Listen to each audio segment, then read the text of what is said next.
The Great Gospel of John, Volume 1, Chapter 78. Gentleness and patience more effective than anger. Says the commander, "Dear, wise friend, you have spoken well and good, but what should I, as a stranger, say to this? I now believe and am convinced from my deepest recesses that the Jesus of Nazareth is no other than the truest deity in human form, and not so much the great signs that he worked tell me that, but rather his unlimited wisdom, because whoever wishes to create a world has to be as wise as he in every word. But these scoundrels most heinously call themselves children of God, to whom God has in all ages spoken, either directly or indirectly, and now that he comes to them himself physically, they scorn him like common street urchins, and even want to remove him from the city. Friend, I'm a Roman, a crooked pantheist by religion, therefore a blind pagan, yet I will give my life for this new faith. If it were heathens in these parts, I would forbear towards them, but since they call themselves children of God, who is supposed to be their eternal Father, and they scorn him thus, I cannot show them forbearance as a stranger. God the Lord they had a mind to expel. Now it is they who shall be expelled. The vermin and weeds must go, so that on this field which the Lord himself worked, pure and wholesome food should prosper. Because if the weeds remain here, they shall destroy everything the Lord has so gloriously sown here. Be absolutely honest. Am I right or not? What ought to be more to me, the Lord or this street rubble? Says Jonah. That you are strictly right in your view, no one shall dispute indeed. But whether this is essential right now is another question. It is quite possible that these blasphemers, frightened beyond measure, may turn inward, feel contrition, and then fully reform. And then it would not, after all, be in order to expel them. Because sin only remains punishable in man so long as he abides in sin.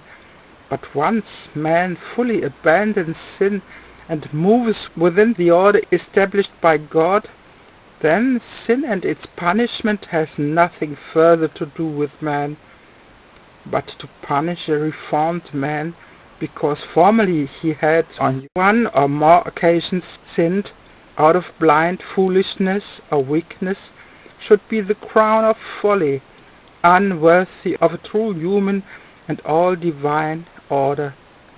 And such action would be exactly that of a foolish doctor who, after his patient's recovery, says to them, "You are indeed fully recovered now, but you also realize that your flesh, and in particular this or that limb, has committed a sin on you, and has to now be flogged in proportion to the degree it tormented you."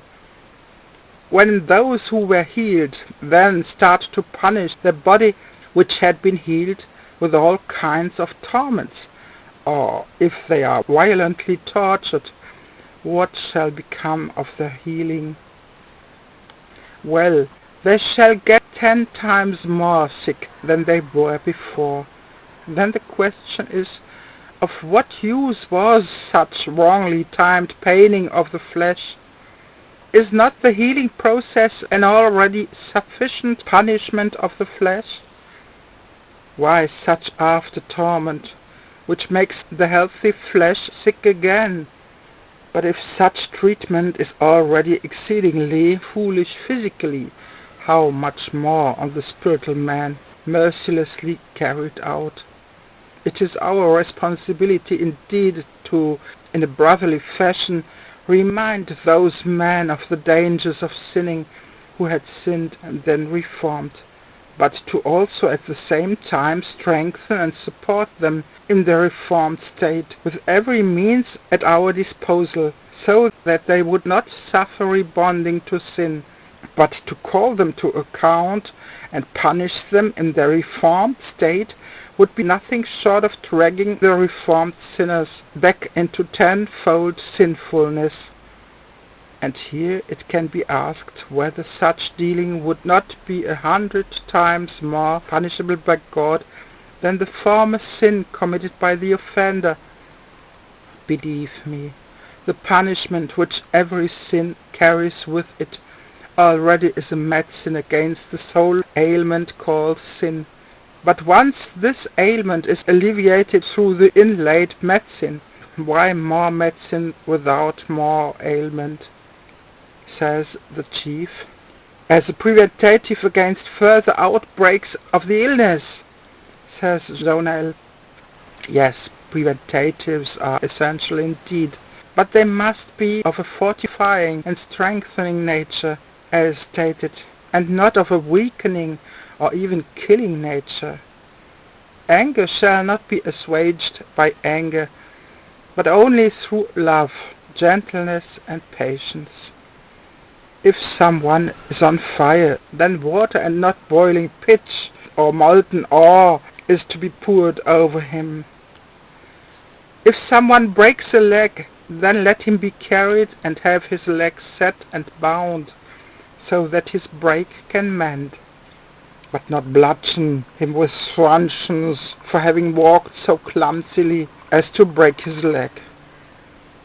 I was recently told by a missionary proclaiming the God of Abraham, Isaac and Jacob to the Scythians that these wild nomads punish a man for dying. They undress and bind him to a post, flogging him all day naked. And this they do on a corpse even if a victim of a killing, because it is his own fault for allowing himself to be overpowered and killed. The killer, on the other hand, is praised for triumphing over the other and preserving his own life.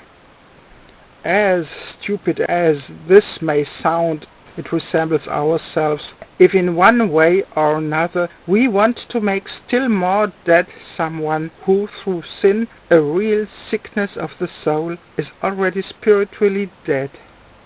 A sick verily has need of doctor and medicine, but to punish him for having had the misfortune of getting sick, this, my dear friend, belongs to deepest Scythia. I trust you will have understood that it is better to follow the Lord of life than to forestall him with pride and clumsy hands, and to therewith wantonly and either devil fashion or through sheer stupidity destroy his great divine plantation.